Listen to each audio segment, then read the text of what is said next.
Okay, so as usual, there's a lot going on. I had seen footage, I forgot yesterday to say, but I had seen this footage of, I guess, protests in France. The people, huge groups of people and huge groups of cops. And the cops were intimidated. They were running back from the people. And so, yeah, things are switching. Everything is switching in power. And see, it's the people that have to stand up for themselves in all different ways, and maybe it's just mentally. Maybe all you got to do is just remove yourself from their control. To me, that always works because I just am like, I don't give a fuck. I'll jump through whatever hoops to keep myself out of their prison system or something, but as far as I'm concerned, fuck the government. I don't give a shit. Especially like people. Yesterday, there's all this still going on with Trump and Joe and stuff like that. And all these people still freaking just, think he's the enemy, think he's gonna take us down and stuff like that. I swear to God, I think that the future cities he's talking about is the move. It's the caravanning us towards a safety zone. So as the cataclysm happens, instead of saying, hey, all you in California, and look at the doomsday map, and them to look and panic and start freaking out, trying to sell their houses, trying to do stuff like that, because well, I don't know, we'll see. Like, I don't know, but to me, I think it is a lot more going to be, well, there's going to be just, I mean, the shit going on in the mountains in California. Oh my God. Like, fuck, California is so under attack. And I knew they were going to be. You could just tell. It just was too shallow. It was too, here, I'm just on my way to work and I'm just going, nobody gave a fuck about anything except for stupid shit. Anyone I heard talking anyways, and the attitude there, and that, like, just like I said, like driving on the freeway, you're going like fucking 90 and people are passing you and acting like you're not doing good enough. It's just mental there. It's just out of control. And so, yeah, it was going to be hit hard because the awakening, this is what all of these things are happening for, is to wake people up to life. You're not really living until you wake up. And until then, you're just existing. You're surviving in someone else's game. And, and it's a tough one to survive, like, beat you down. Yesterday, so this was kind of interesting because, like I said, that they keep coming, like, it's crazy how much they're coming in, telling me this stuff. And, and it's always been, I don't have to go out and look for it. They always bring it to me. That is one thing that I definitely learned. That's why I say it. You don't have to chase anything. It comes to you. All you have to do is relax and allow it. And the more you heal and work on you and what is in your present existence or present moment, it will lead you to what you want to be or where you want to go. It's like it works for me. Like they tell me the communication is constant. Like I see these people who, like there's lots of people who are, I'm psychic and go, and, they will get, like this one lady, she'll go in and she'll get her one download for the day and come on and tell it, like this is what they said for today. It's like, man, just tune in. They never fucking stop talking. You have to tell them, shut up, I'm trying to do something here. I'm trying to think here. Normally I'm just always talking to them. But there is times when I'm trying to go to sleep. And I'm like, okay, I'm done now. I gotta go sleep. I'm fucking tired. And they'll be like, no, you don't really need sleep. And I'm like, well, my body feels like it does. So I've got to rest my eyes. I feel like I'm going to I'm desperate for sleep. So fuck off and leave me alone for a while. And they'll have all different kind of attitudes. I mean, some, like, they'll come in and I think maybe they just found you and they want to talk to somebody, And so they'll be disappointed. Like, there's a whole different energies you'll feel when you start tuning in and tapping into the energy around you rather than the image that they're giving you to focus on. And so, but the interesting thing is so they kept popping up and telling me, like I have these stories and all these stories that I'm to share with people, which I think I've been doing on here. But that I was to see all these stories I was sharing. Oh, because through my life, going through all of these tragic things, like one thing after another, that all was for a purpose, for this purpose, like what's happening now. And so, and they told me that for the things that I went through, choosing love, choosing to grow, choosing to continue to, chug along and not give up, not just become a, homeless person or drugged out or something, because that's the only reason is because life got too hard. It's fucking hard. And there's no support. And people don't know where to turn to, and they don't know what to do, and they're just kind of stuck. It's really sad. But I just had a lot of strong guidance. And I know the reason I had a long, strong guidance is because I was supposed to do all those things to get to this point, to talk about it, to help other people find their guidance, because so many people are lost. And, and I know mine is a role. Like, seriously, I didn't have choice. Like, there was no, giving up for me. There was no way they were going to let me give up on anything. They were constantly pushing me, always in a certain direction, always pushing me towards something. So, but it was work. It wasn't like it was easy because they were pushing me. No, but I didn't have really a choice, like where some people end up going and, that's their lesson. They came to learn about that. And then hopefully they're going to get this switch around to get the other part so that they can start taking control of things that they didn't know they had control of. And so, so I don't want to sound like, I'm all like, oh, I'm so perfect. I just make the right choices. I'm so good. Because that's not what I'm saying at all. I'm saying I honestly didn't have a choice. They honestly were in there, okay, now you're going to do this. Okay, look at it this way. Just look at it this way. And sometimes they would just be silent so that I had to just sit there in it. And I'd be like, oh, please just tell me. What am I supposed to do? I had a lot of those days. A lot. Especially in my, the marriage I had where I was raising all my kids.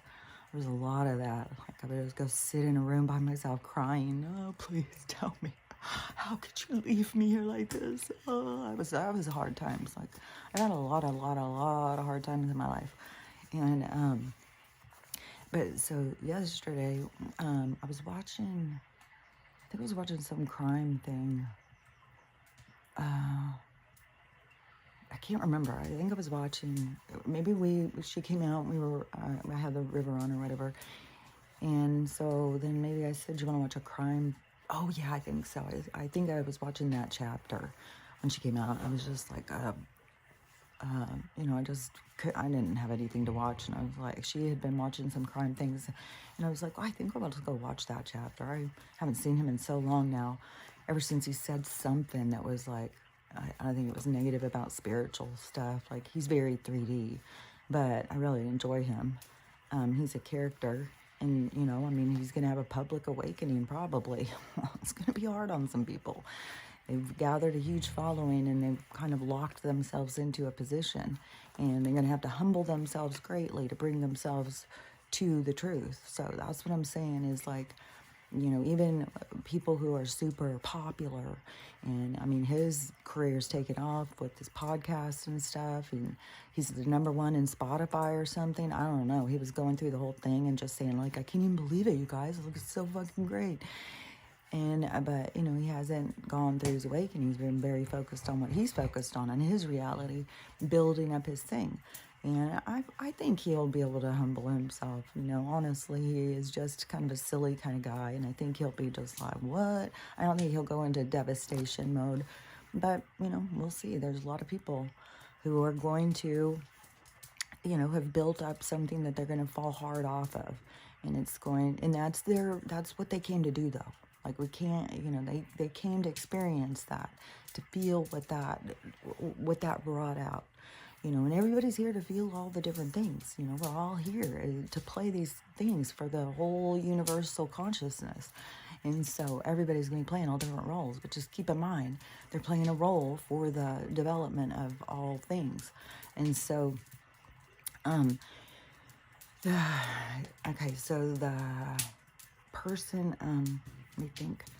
because this person who, oh yeah, okay, so we were watching that, and then she goes, oh, you want to watch this other one? This one's really good. I've watched it before, and so she put it on, and it wasn't a crime one. It was I think there's a lot of these, honestly. So there was a person talking about a video that was going on, and this person is kind of commentating on it, you know, about mental health stuff. And the mom was similar to her mom, so she was very, you know, she wanted to hear this girl's breakdown on this lady. And a very narcissistic, like that word is everywhere, but people don't really understand. It's just, it's like a diagnosis code. It's not, it's deeper than that. And it's all based on wounds and not knowing the right way to take care of yourself.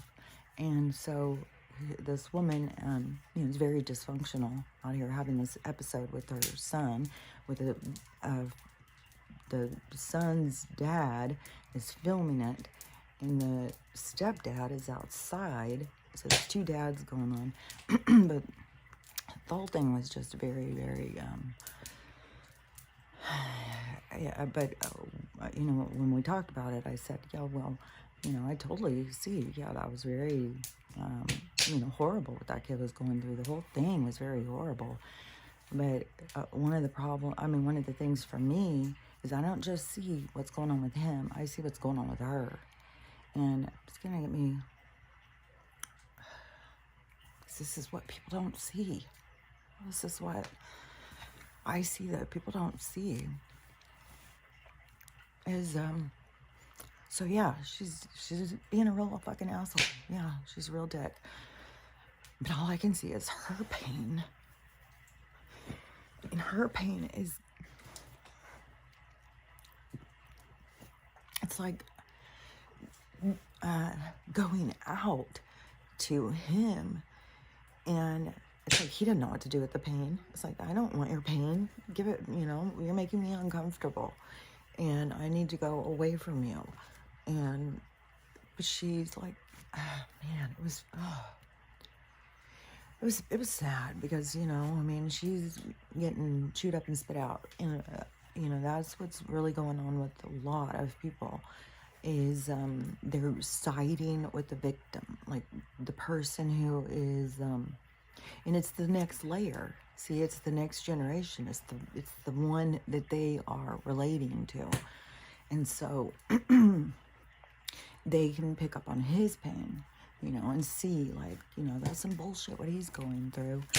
And it's like, yeah, it's what most of us have gone through as children. I don't think you'll find very many adults that did not have childhood trauma and have had things to get over to grow up. And it's so crazy how so many people, like, it's crazy how many people are like, oh my God, this person just said this one thing to me in elementary school, and then I lived my whole life on that. Like, it's all coming to the surface, just what I said. And, you know, and the more you release that, the more you see. And more people are saying, like, you know, there's so many things you can just release by just being aware of it. And I've heard other people now saying, when the voices come in talking shit to you, start fucking telling them, get the fuck out. You have no place here. I don't want to hear your shit. That's pushing your demons back. That's getting rid of the evil presence that is fucking beating you down. You have to actually tell it to go away. Stop talking to me like that. I don't want to hear what you have to say. And they'll go. You have to recognize, just like how I said, the ones that are trying to help you, how excited they are when you give them gratitude, when you recognize them. No fucking numbers will be popping up. Like, you'll see. Like, I mean, all sorts of things. Like, things will fall in my house. The water thing will go. This morning I had this in a conversation, and it's like a, I don't know, it's like they'll pop in like a bubble of like, you got it. And then there'll be something will drop in the house, and like some weird thing happen in my water heater right when that, like, they do that kind of stuff all the time. And see, people get scared because they just can't imagine, like, they don't see it. So what is doing that? And they're getting really scared. Well, the universe is trying to wake you up to show you that they're there, that they're around you, that they're working with you. and to recognize them, and to also recognize who's not working for you, who is beating you down, and tell them to get the fuck away. Like, that's your discernment. That is where you recognize who's talking to you. You got two sides, and you make the choice. And a lot, like I said, a lot of the dark, it is intriguing. It is makes you feel like it's like a hypnotic kind of it's something with your ego. It like builds it up or something, so that you feel like you are something that, like, they're showing me way too many things. That's why I'm getting stuck. Like, it's way too many to be able to say one thing. That's always how it is. It's like so many things, so versatile, so many options. So got so many choices. Who do I want to be? So anyways, this let me think back where I was. Okay, so when I think though that there's a whole bunch of these ones that are going on, and just, I mean, there's such a huge movement on, stop talking to your parents, disown your parents. They're so toxic. The one guy who was saying something the other day, the young guy, about, how it's so unfair. They can't buy houses. They have to work so hard. They can't get ahead. And then old people just tell them, just try harder and shit like that. And I said something positive. And then he came in with a really rude comment. I was like, like something like, save it. I don't want to hear your shit, or something like, it was something really rude. And I was like, oh my God. Okay, dude. And, so, but that is the generational divide. And see, that's what they're feeding into. The staying divided, going in and being like the good guy, bad guy, good guy, bad guy. We're the good guy, they're the bad guy. We're the good guy, they're the bad guy. It's all, that's not going to work. As long as you're a victim, as long as somebody's a good guy and somebody's a bad guy, then you've got some work to do. Because there is no good guy, there is no bad guy. There is two ways of seeing things. And so it is, and then in all these lesson frames, there's a way that has to roll, a way that has to work.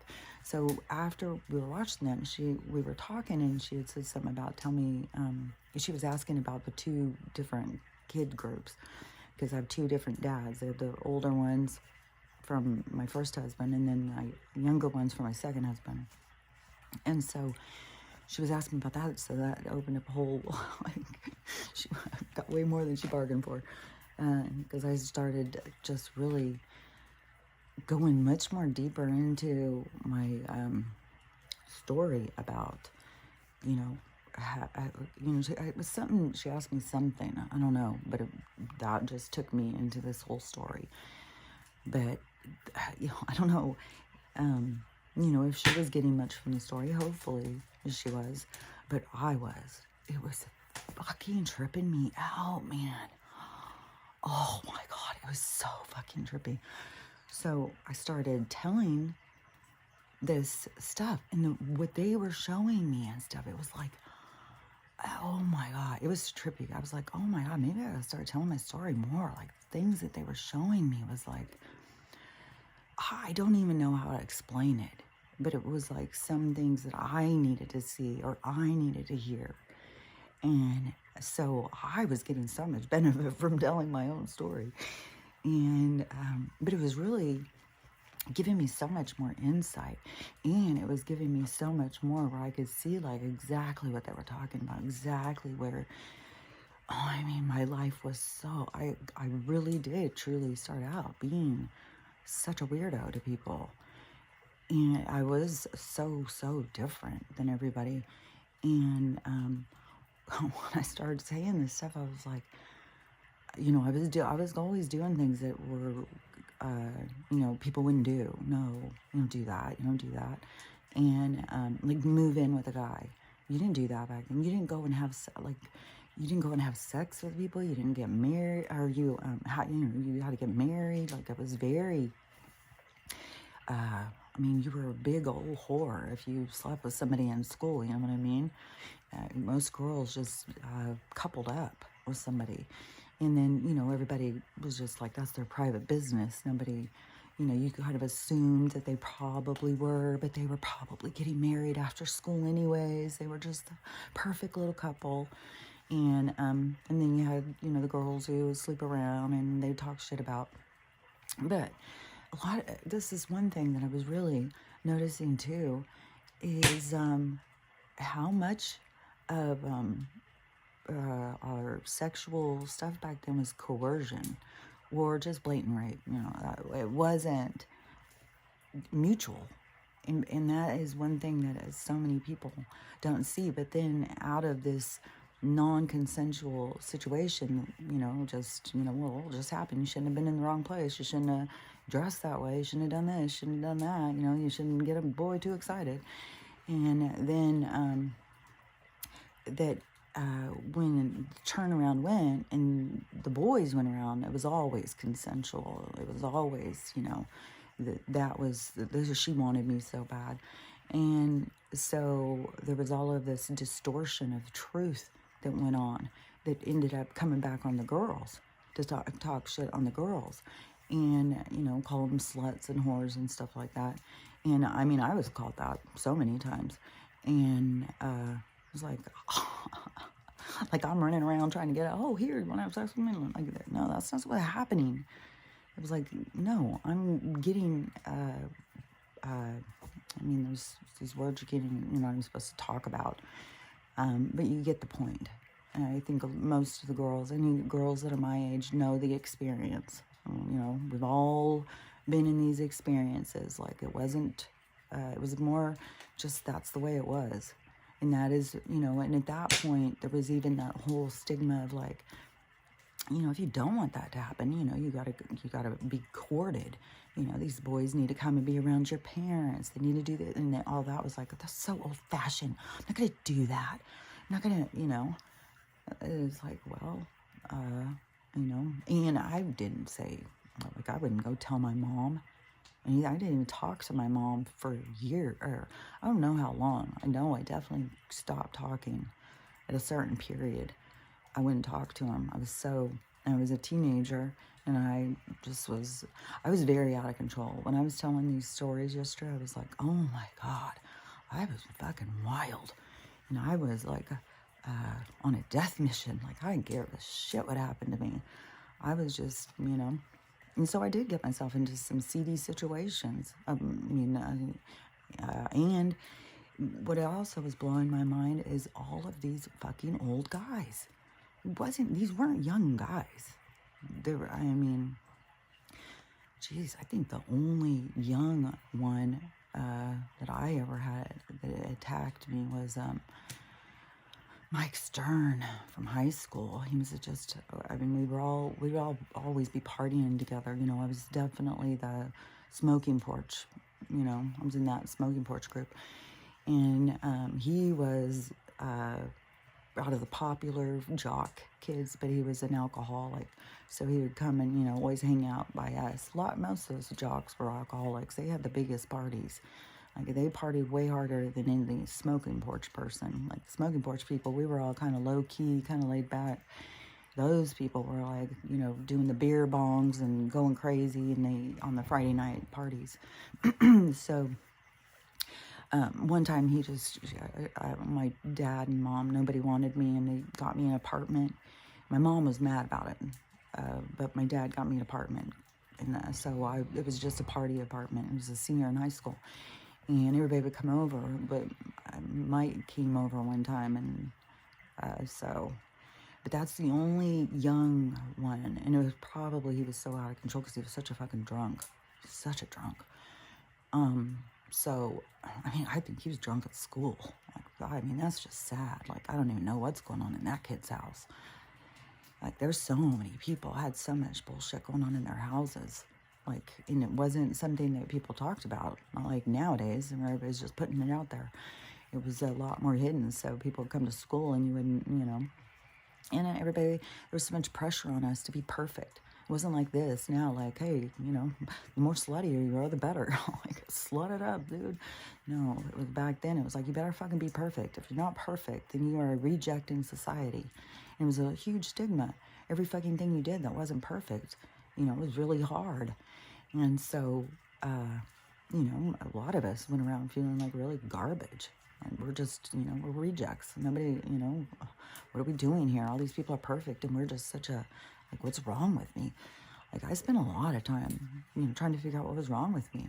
Like I said, I went through a whole thing. I was like, in, reading self-help books like you wouldn't believe. I was just reading them and reading them and reading them. And that's why I'm always like, yeah, totally. This will totally help you get insight into yourself. I would totally recommend self-help books over counseling. Like, I went to counselors and didn't get near as much out of as I did at reading a self-help book. Self-help book is more like your guided meditation towards healing, because they will point out what you need to see in the book rather than a counselor talking and you trying to please the counselor and the counselor trying to please you. Like, it's very there's a lot of dysfunction that goes on with some counselor patient relationships.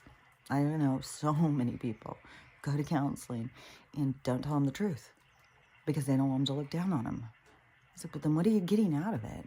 If you're not going in and telling the truth, then what are you trying to get to? Like, again, self-help books. You don't have to tell them anything. You know your own stuff. You don't have to go in and divulge it and embarrass or humiliate yourself.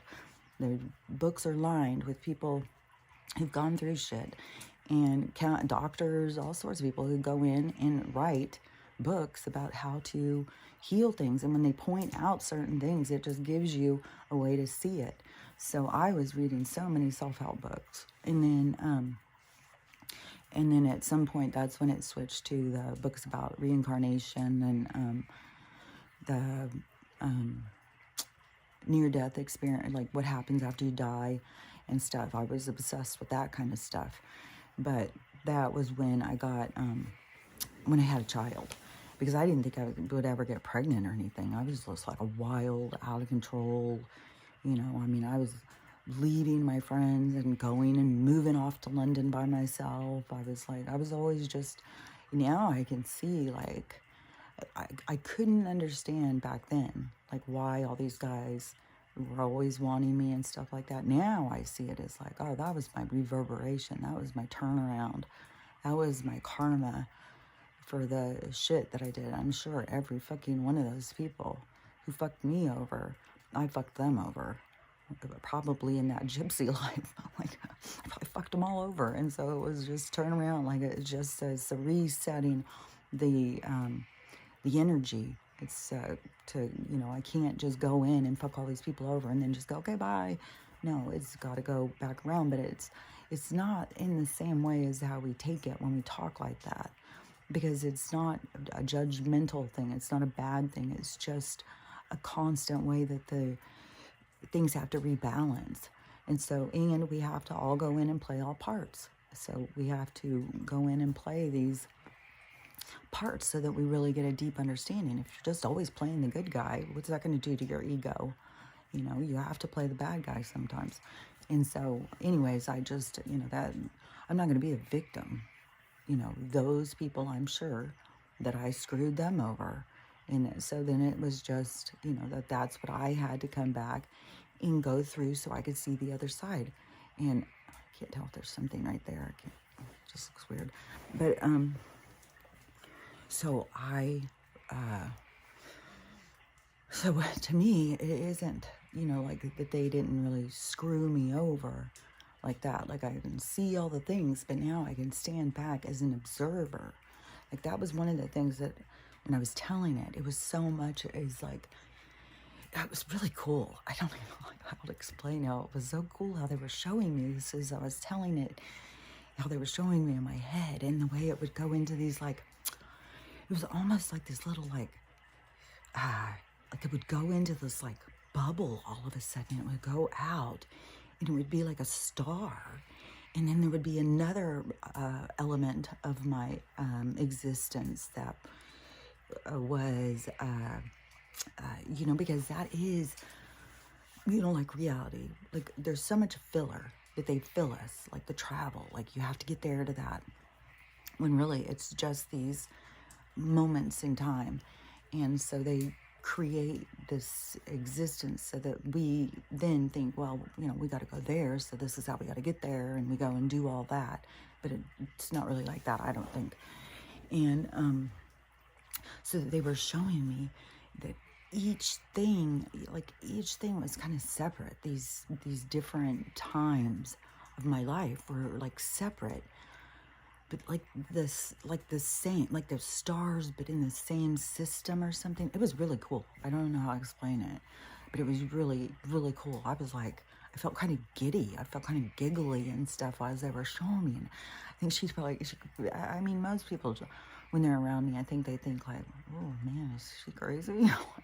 Because I'll like suddenly say a word and be talking, or suddenly start laughing at something and something. But I mean, like they're talking all the time. You just gotta listen. And when you spend so much time by yourself, you hear them. Like, that's all I know. But I can also recognize them because they've been talking to me since I was a little kid, because, this is what I came to do. I came to go through all that stuff so that I would see, because that is what gives me the compassion. All of the things that I went through gives me the opportunity or the lens to see more sides than just one. And so that is what they keep trying to make me clear, that is what I'm teaching. So when they show me this stuff, oh my gosh, the stuff when they tell you stuff and then they show you stuff, it just all of a sudden things will just make sense, and so, I don't even know, like, fuck, am I going to go do some TED Talk and just tell my story? And I don't know. I mean, I think I was talking for a couple of hours about, and I didn't even tell a third was probably, it was very, very minimal of what I told. But she has heard more than anybody else and has ever heard. Nobody has heard as much as she's heard, I don't think. I mean, my kids could come back and say, no, you told me all that. No, you told me that. I don't know.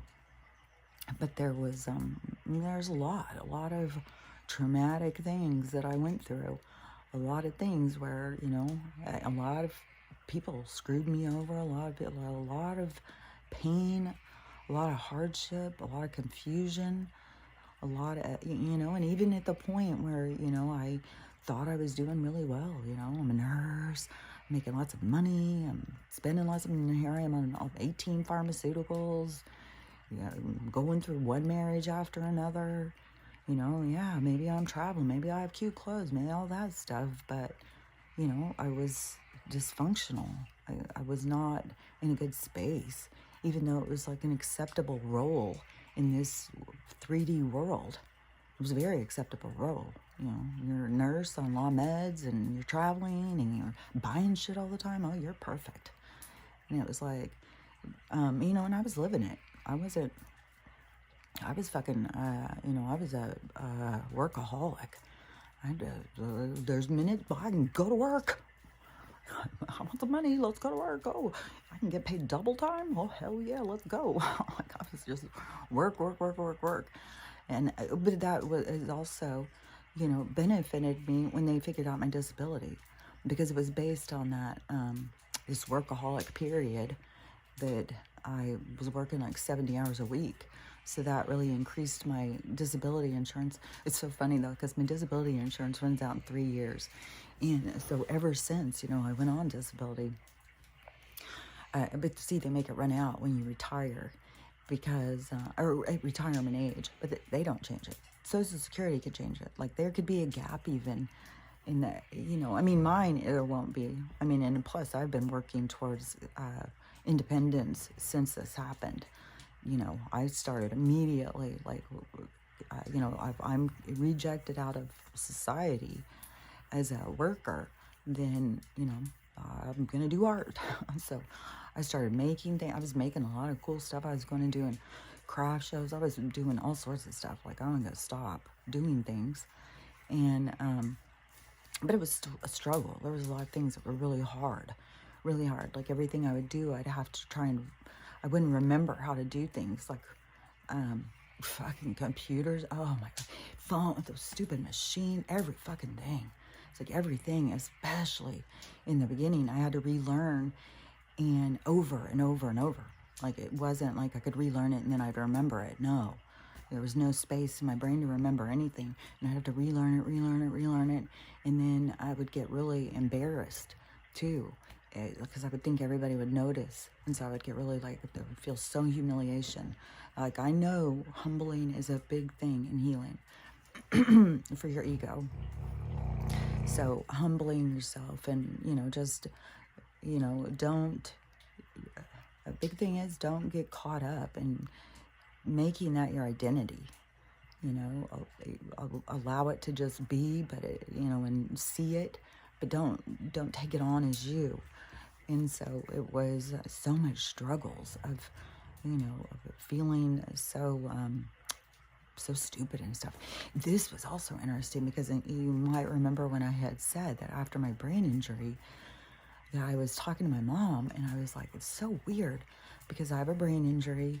I'm supposedly have this low IQ, and I can't remember things and all that stuff. And then, but I said, but why do everywhere I go, why do I feel like I'm smarter than everybody? Like, what is going on? This is so weird. Like, I try and talk to people, and it's so weird. And and then I was saying, well, I think I was, because I was just deeper. Like, I was looking at things differently than other people. And, it's our perspective.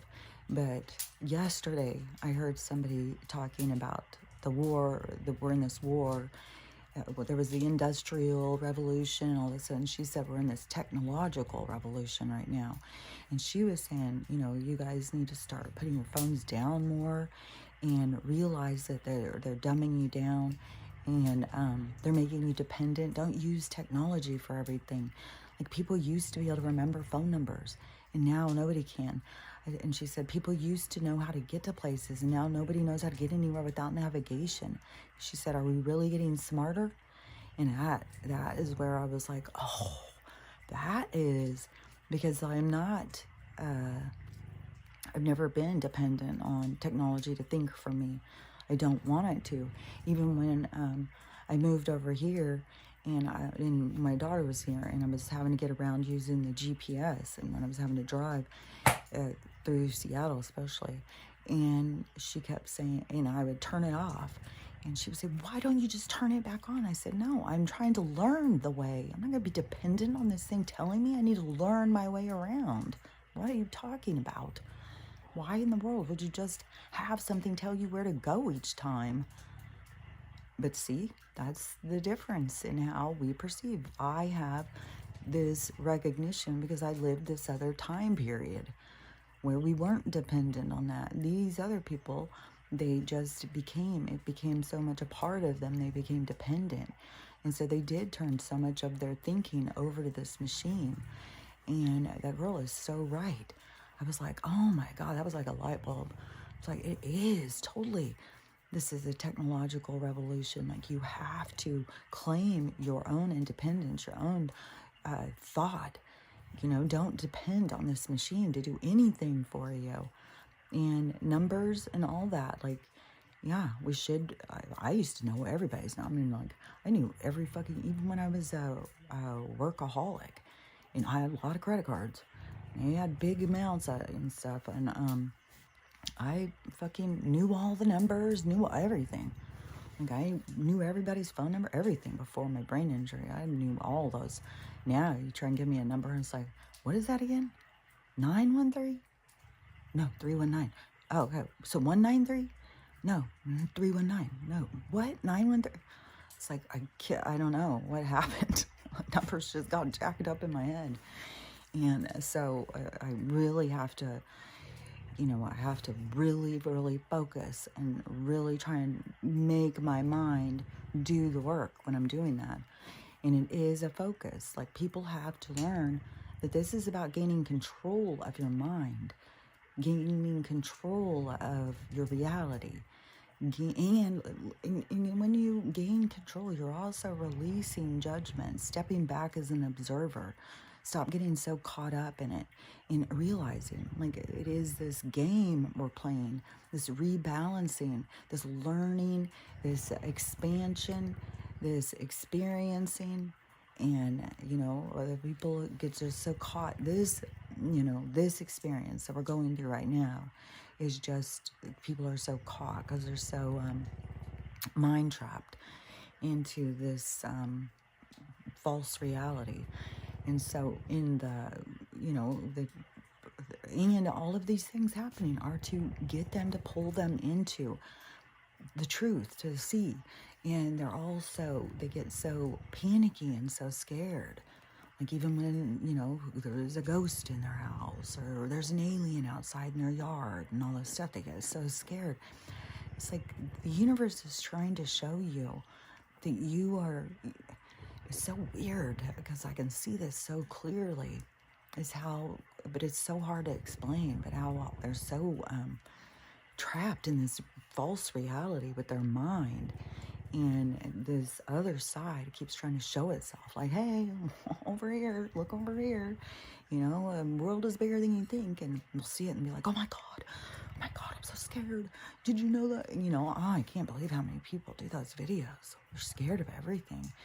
And then these people who are so so many people are scared of the future cities now.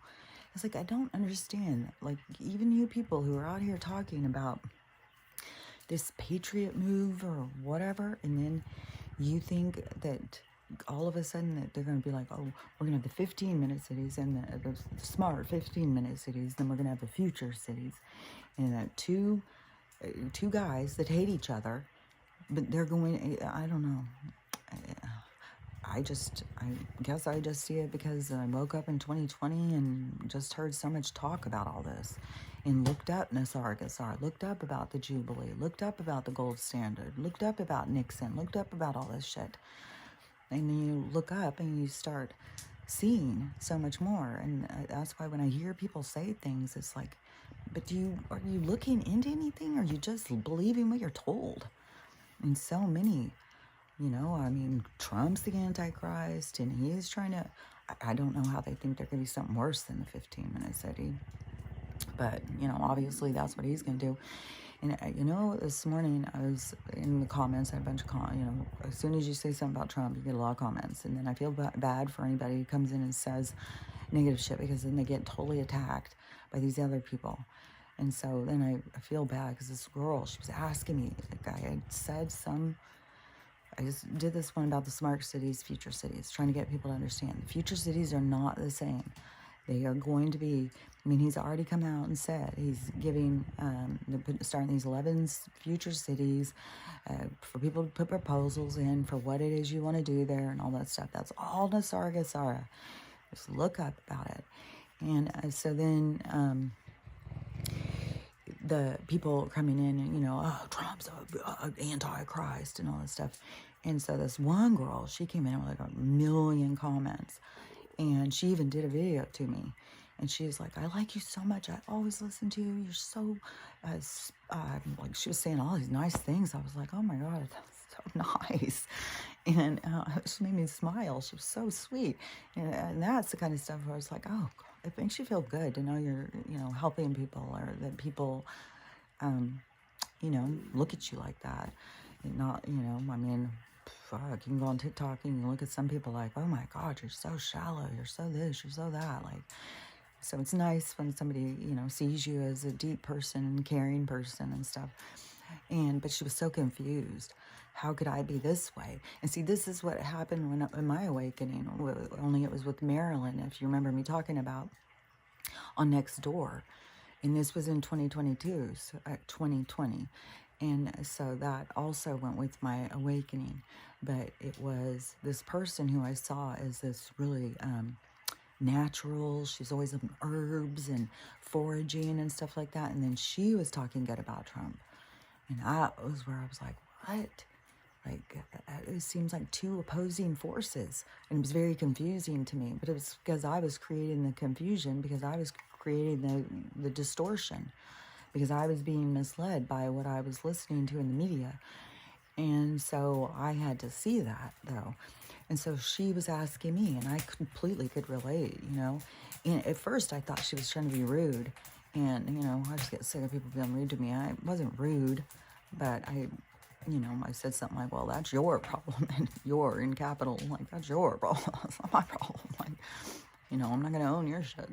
And so then, you know, she came in and was, no, I really like you. You know, and all this stuff.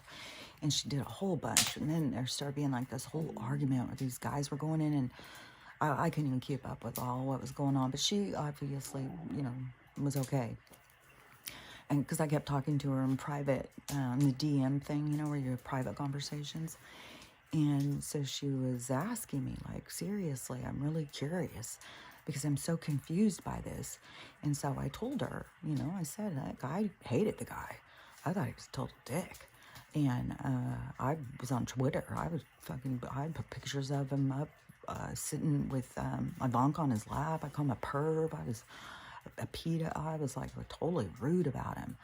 And when he would post something, I would go in and talk shit in his comments and stuff. I was a dick. And then I said that then 2020 happened. And once that happened, then when I started tuning in to listen to his daily updates, that is when I started seeing what was really going on. Because I would see what he would say. I would see what all of them would say. You know, and that's how I recognized the fraud. I saw right through that little motherfucker. I didn't even know who the fuck he was before I saw seeing him on there. And that's part of the thing was where I think they were bringing people onto the stage, because that guy has played such a huge role in all of our lives, and we never even fucking knew it. A little motherfucking troll. And he's such a piece of shit. You know, I swear to God, that guy's the evil motherfucker. And I mean, he's obviously, you know, came in and play a part. But because like there's other levels of some of these parts, you know. I mean, they are not. I mean, some of this evil is like another level, you know. But you know, all this stuff had to go on, and so you know, I don't know. Maybe these people, I don't even know. I mean, their soul journey is not my soul journey. It's not my problem, but I can recognize, you know, that it's parts being played. And I can see it from an observer position, but I can still, you know, 3D emotional things, say this guy's a dick. He's fucked a lot of people over. And he's done harm in order to benefit himself. That's not good universal action. So, and he's going to get a lot of reverberation in this life. I think he's already getting it. I think he's having to go through, it's hard to say. He is one. I think some of these people were being held. And then I think some of them are having some sort of very controlled kind of things happening so that we can see some of this stuff play out. Because some of his interviews and stuff, and, you know, him going in front of Congress and stuff, and some of the stuff that is being brought up. So, but I think he's already, you know, he's contained. Just like Gator. I mean, Gator's got international warrants out for him. I mean, that guy's done. And there's still people here who would support him, though, because they wouldn't even know anything about that, because they don't listen to certain media. So it's so crazy now that Tucker put out all this stuff, you know, and Congress and shit's freaking out. But I had seen somebody doing a video, and they said, but now that he put it out, now you guys, now all you people who called in an insurrection, now you can see the truth, right? And I was like, nobody who thought that is watching Tucker. Like, are you kidding? Those people are not watching him. They are going to think it's propaganda. That's what they're told on their CNN, MSNBC, CBN, you know, all those stations are saying that that's propaganda. That's conservative rhetoric. So they're not going to go and listen to that bullshit. And, you know, some will see it somewhere. Some will use it. Some family members will use it as evidence to make their point. You know, everybody's got their own things going on. So it will help some to see the truth. But, you know, it's not like everybody's going to go in and be like, oh, you know, I'm going to go from CNN and go watch Tucker now. Like, no, I'm not. Or I'm going to watch The View and then let's go see what Tucker says. No, they're not going to do that. So, I think, because there's something I was trying to say and then I skipped past it. Let me think. So, all the media, and to me too, I was like, even with Tucker, I was like, okay, so is it part now where he's going to start just bringing it, and it's part of his, because I know he had had some stuff with Hunter. It's the emails with his wife, with him. And so, you know, he is definitely hung with some of these bad people. But when you get to those certain places, those are the people you're around. So, you know, some people know some shit and have told some shit. And some people have, you know, it's very vast what's happening. You know, Hollywood, DC, all of it. There's good guys and whistleblowers in the midst of the bad guys, and they're having to play a part to get us to this other place. So, you know, but that's where we're going to start seeing. Things are going to start really surfacing, and you're going to see clearly which side people are on. And so, and now it's happening more and more and more, I think, is where it's becoming more clear who's on whose side. And so that confusion is going to continue to subside, and we're going to see more and more over who's playing what. But, you know, I think Tucker's role is now to start really bringing in some stuff onto his media thing. So we'll see. I don't think that's going to be his last one, because it's just like constant, where he's constantly showing something. So, and there was a lot of questions about him for a lot of people. So anyways, when I was talking to that girl, and she was, you know, so confused and stuff, and I was telling her, you know, then at the point where I was watching him, and I started seeing what the media was doing, how they were twisting what he was saying, and they were manipulating all of us. And I was, you know, I was a liberal Democrat, you know, so I was getting I was getting Huffington Post and, you know, these other media that my kids would send me that was very tainted, you know, towards one direction. And he, so I was really confused when I started seeing what the media was doing. I was like, I had to realize in myself, like I was believing these liars, and I was attacking a victim of these, they're attacking him, and I was jumping on with them. I was jumping on, yeah. And I was like, oh my God, I felt so dirty. I felt so disgusted with myself. I felt so fooled. I felt really disgusted with myself. And that is when I went in and apologized on his Twitter. And it was a really short thing. It's not like you can write a long thing on there. It's just like TikTok. You only get a few lines. And so I had written something, and then as soon as I posted it, it was going so fast I couldn't even keep up. And it was just spinning. It was going viral super fast. And then that's when they took down my account the first time, and put me on some sort of 5-day, I wasn't allowed to post or anything. I wasn't allowed to like things. I wasn't allowed to comment, nothing. It was so frustrating, because that was my only media at that time.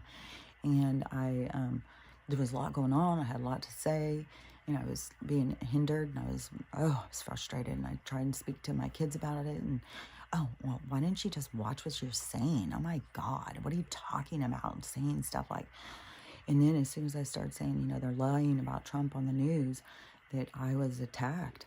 I was told I was crazy. I was told I was a racist. I was told, oh my God, I was completely attacked because I said they were lying about Trump on the news. And so there was nobody for me to talk to. But I mean, that's why I said I've grown very close to the other side. As I was left on my own. And so I was just judged as soon as I started waking up and seeing the truth. And so I was telling her that. And I told her a few more things, because she asked some more stuff. And she was like, I can't even tell you how much that has helped me.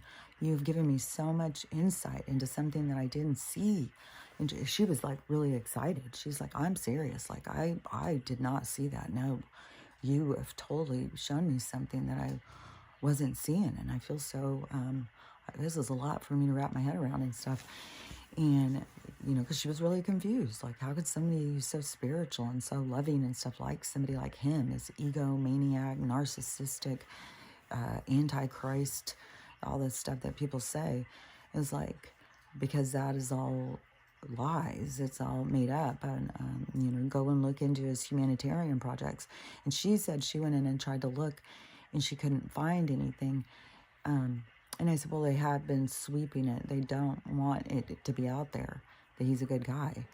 And it was somebody else who came in the comments and said, go look up about this or whatever, because there's other people, like, when you know is humanitarian stuff, then you know how bad he's being bullied. Even, like, just so when he's out there playing golf and them to just talk about how fat he is and stuff, it's like, God, if that was me and I was out there and the media is sitting there saying that, especially just because I wanted to help people, like, they're fucking evil, these people. And I just think, man, this guy really took so much abuse. Fuck. And even back when I went back, because this had just happened, you know, where he was going in and getting booed and stuff. And I was like, man, he went through so much shit. And just to try and go against these evil fuckers. So, yeah, I had to move out of the evil fuckery and recognize the part I was playing and, you know, humble myself. And that just gave me more and more insight. You know, that's when they started taking my account down. And then I was frustrated. And, you know, when the politicians would come on and I knew they were lying, I was watching the shit every fucking day. And I'd go into their things and comment. And that is when I lost my account permanently. They're like, no, you don't get to do that. And and the Secret Service showed up at my house, you know, to investigate me. But I know I was on a list from the time of Bush. I knew is the white van would sit out in front of my house. And that's before I knew about, I kept looking at that. And I hadn't heard of Snowden say any of that stuff yet. But I knew because it was like my guides just point shit out. They tell me things ahead all the time. And I know stuff ahead all the time. Even when I was telling my story, that was one thing that was tripping me out, is how much stuff I knew ahead. Like, you go back over and it's like, oh my God, I knew that. I knew that was gonna, I did that. It was crazy. And so, you know, to me, it's just all been about the awakening. It's all been about, you know, humbling yourself, you know, calling yourself out, seeing the truth. And, you know, and it was in that time too, where I was talking to my mom. She was the only one that I had to talk to. And I found that out when I sent the Judy video out, because I was trying to help people. Everybody was so scared. They all thought they were going to die from the flu. And she said, no, it doesn't even exist. And she told this whole thing. And so I sent them all the video, thinking that that would help them all calm down and stuff. I was shocked. I was absolutely shocked when my responses were, I'm not going to watch that psycho. She's she's anti and stuff like that. I was like, what? Like,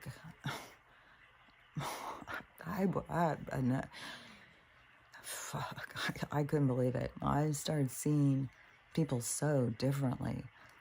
And I mean, especially when I was like, man, that's your attitude? And I'm sitting here trying to be, you know, worried about what you think about me. Like, I would just start shifting my perspective. Like, all these things happen so natural. That's why I say that the awakening is natural. We don't have to force it on anyone. Things just happen naturally. And at the time, though, I mean, I didn't know that. I thought, you know, I had to help other people, like telling them Trump was being lied about. And I tried to tell a few people, like, they'd sit there and say something. I say, no, that's not what he said. That's a lie. I watched the thing. Oh my God, you are so fucking crazy. And I was like, oh, no. And and, you know, it became, you know, so crazy. And I could wear that well because I was always an outcast in my whole entire life.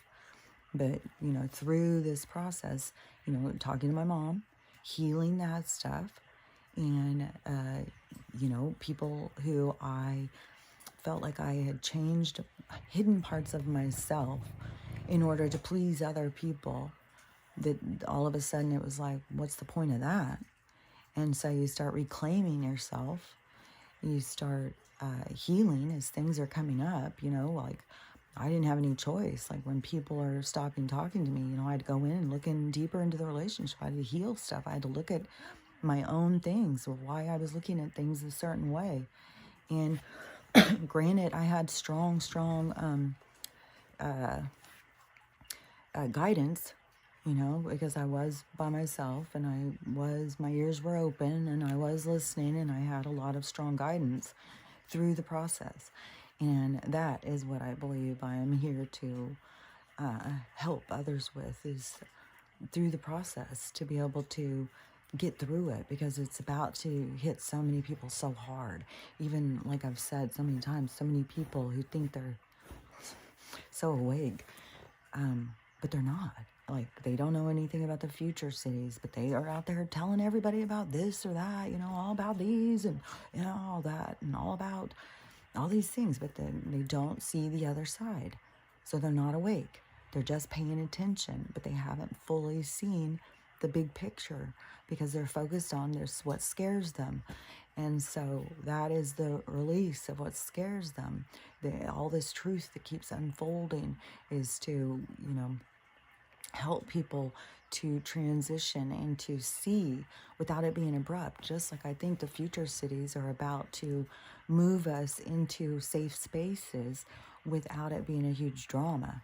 And the thing that started getting me was, I started seeing is like, all these people who are anti him, who would have nothing to do with his space, and if the cataclysm, if the landmass starts changing while if this goes down in California while all these people are still there, that's a huge amount of people.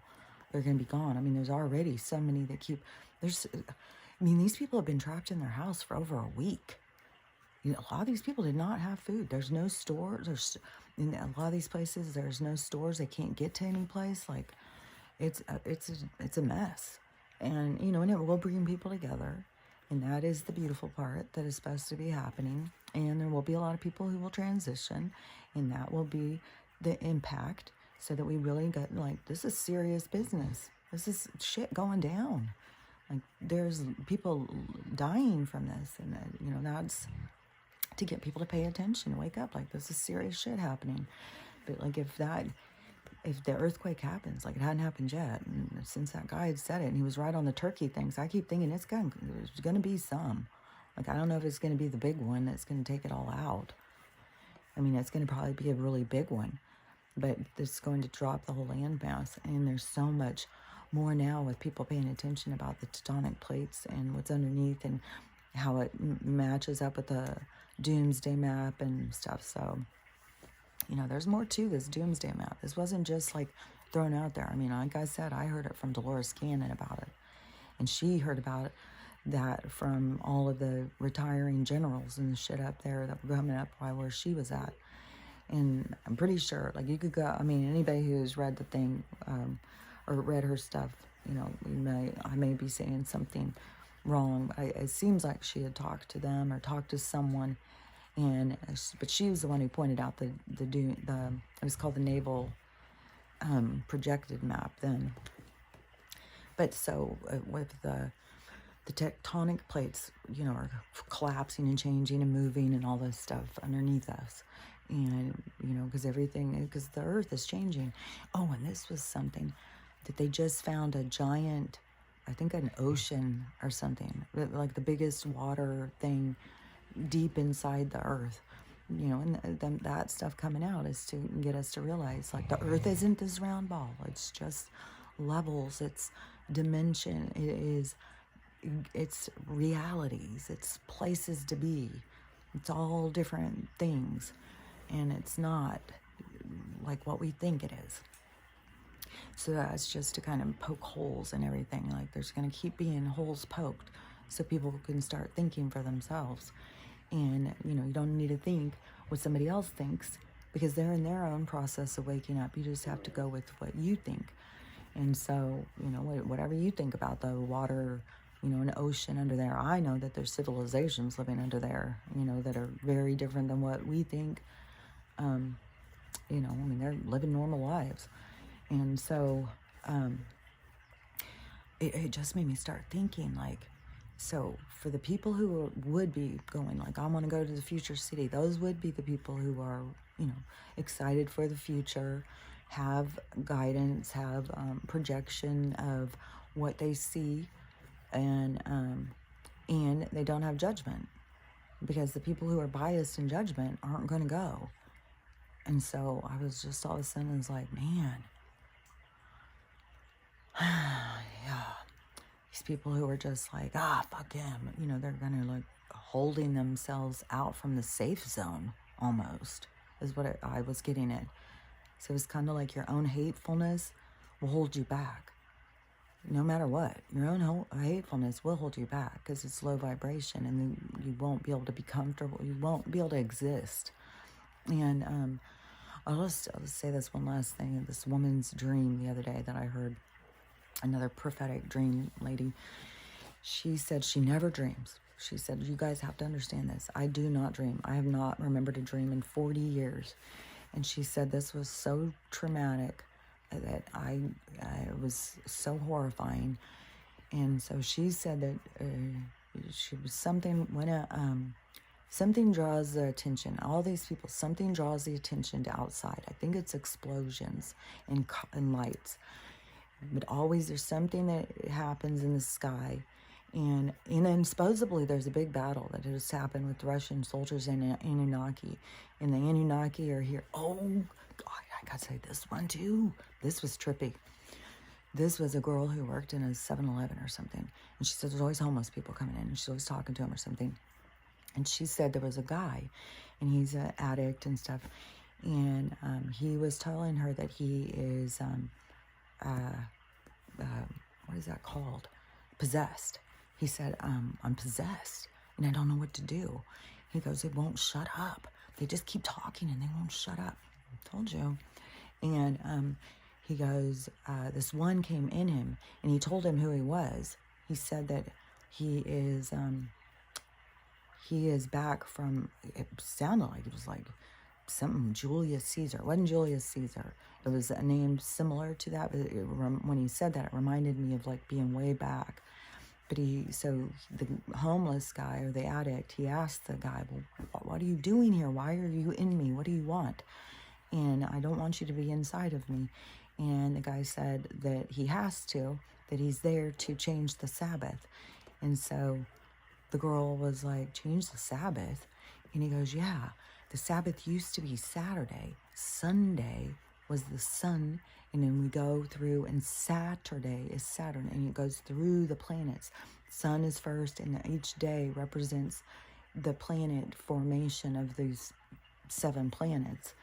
And he said that the Sabbath was always Saturday, and that they changed it, and that he's here to change it back.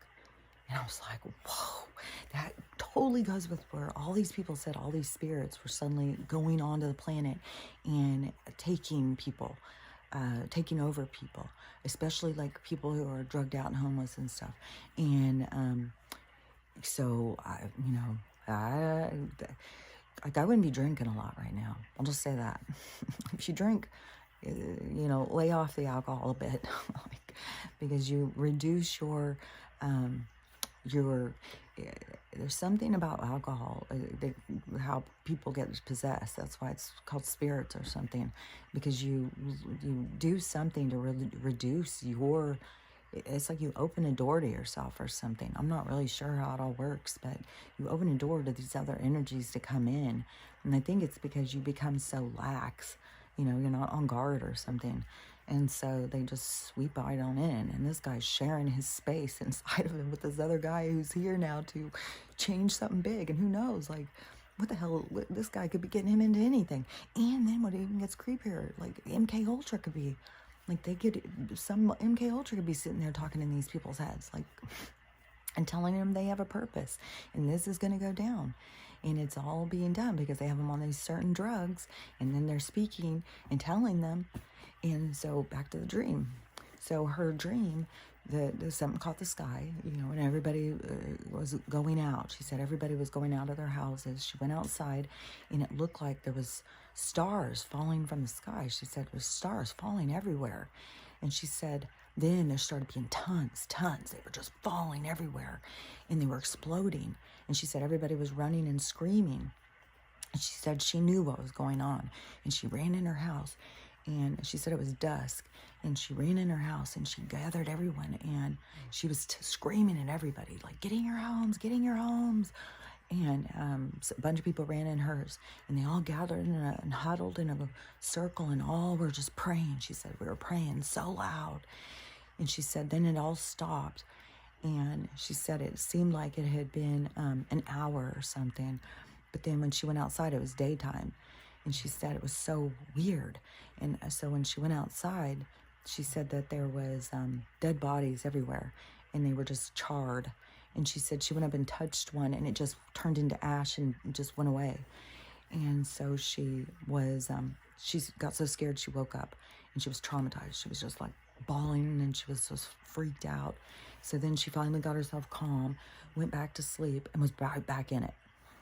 She was right back in it. And it was, I can't even remember. It was something, she said, so then it was all these people were then possessed. So all these people became possessed by something, and it became, she said it was like these two groups. There was the group that were running and trying to hide, like the prayer group, and then there were the group that were taken over, and they were like zombies, and all they wanted to do was kill them. And she said they were running, and she said these zombies weren't ones like in the shows. She said these ones were thinking, and they were smart, and they were running, and they were chasing. And she said, but they were like possessed demons or something, which kind of weird. So then she said that there was a part where she was going into a battle with one, and it scared her so bad as she woke up. She said it was horrifying. And so, you know, all of these, you know, that can be very much the religious people's reality. Doesn't mean I personally, I started, it was something, one of the things that I started hearing somebody say, and I was like, oh, okay. So when the shit goes down, all I got to do is just sit here and keep on remembering, like, oh, it's just a movie. Like, it's just a movie. It's not going to, you know, and keep myself calm so that whatever happens, if my house blows up, you know, that I'm going to still walk out of it and walk into this new world, you know, but you have to be, you know, aware of it or something. And so, you know, and I don't know if that's going to happen, but it was something how they had shown me something that was just like, oh, okay. So I, you know, that's the thing. Don't panic. And the panic is going to be all the people that are going to be scared and stuff. And, you know, that's going to be dangerous for all of them, for sure.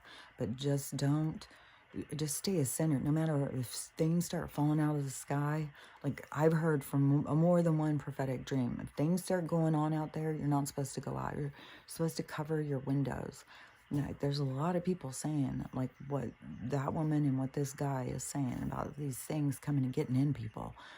Like, I don't know. There's a lot of, like I had said, though, there's a lot of avenging spirits. A lot of people who are here right now have been fucked over at some other point in time by this system, by the same group. And they're here for this full circle, this full cycle of retribution to bring things back around. And so, you know, where, like I said, I think I was from some kind of indigenous group that was slaughtered or something.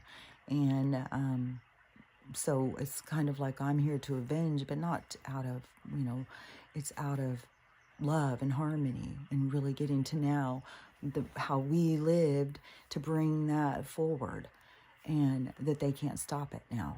So it's more like that.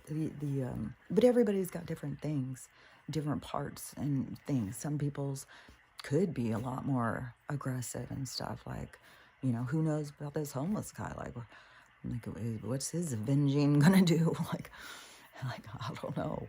And some of these spirits, you know, they have recognition of, you know, like we could look at Nancy and see Nancy, but they are gonna look and see this other person who they knew, you know what I'm saying? So even though we don't see what they see, that's the difference in realities. Like, you know, they can see something that we're not seeing. just as we are, and it's become so clear how many people are seeing things that nobody else can see. And so, and I've been living that for a while, like trying to tell people, things I see, nobody else can see it. So therefore, I'm the crazy one. So, anyways, I know enough of that. So, anyways, just who knows what's to come today. Like, it's just one thing after another, and it is building up. Like, it's coming, and I don't know if it will be all of a sudden this sky event, and that's going to lead to there's going to be some earthquakes. I don't think it's going to go and be all of a sudden, the earthquake, and all of a sudden the water's all the way up to, Kansas or something. I think it's Colorado, and it's going to go all the way up to there in one day. I think it's going to be a bunch of different events that are going to keep moving it closer and scooting us, kind of. And then he's going to keep opening the door, like, come this way, over here. We got something exciting going on. But people who don't trust him, the people who do will go in and show, like, hey, yeah, this is cool, man. And the people who don't, they will stay out until they start seeing success for other people and start seeing, like, maybe they're not seeing things right. Like, it's going to be a process. The awakening is still going to be a process. It's going to be very abrupt and stuff, just like, one of those things of where all of a sudden you're seeing something you didn't see and you have to wrap your head around it. That's going to be, and that facing. So many people have to face themselves as being the bully and playing a part for the bad guys. And so many people are I don't even know. So many people, they're so egotistical, but their ego is so fragile that it's going to be a hard thing to overcome when you think you're so self-righteous that you were really playing on the wrong side. It's going to be really, really hard. It was really hard on me when I saw it, and I hadn't gone this deep into it. That's why I kept saying, like, man, even when somebody would try and say something to me, I say, just don't even say, don't go any deeper. You got enough to try and heal from already. So just leave it. And that is, because it is going to be a lot of stuff. It was hard to see myself as the bully for the bad guys, It was like, nobody wants to see themselves as a dick. So anyways, just, everything is about the healing. Everything is about seeing the truth and about this transformation into this new existence. And it's just very curious to, kind of I see it kind of as a weeding away, like to really get rid of some of the ones who aren't ready to go into a place of no judgment, love, unity, community. The people who aren't ready for that they won't move forward. They won't be interested in a future city, if you get my drift. So anyways, I will talk to you later.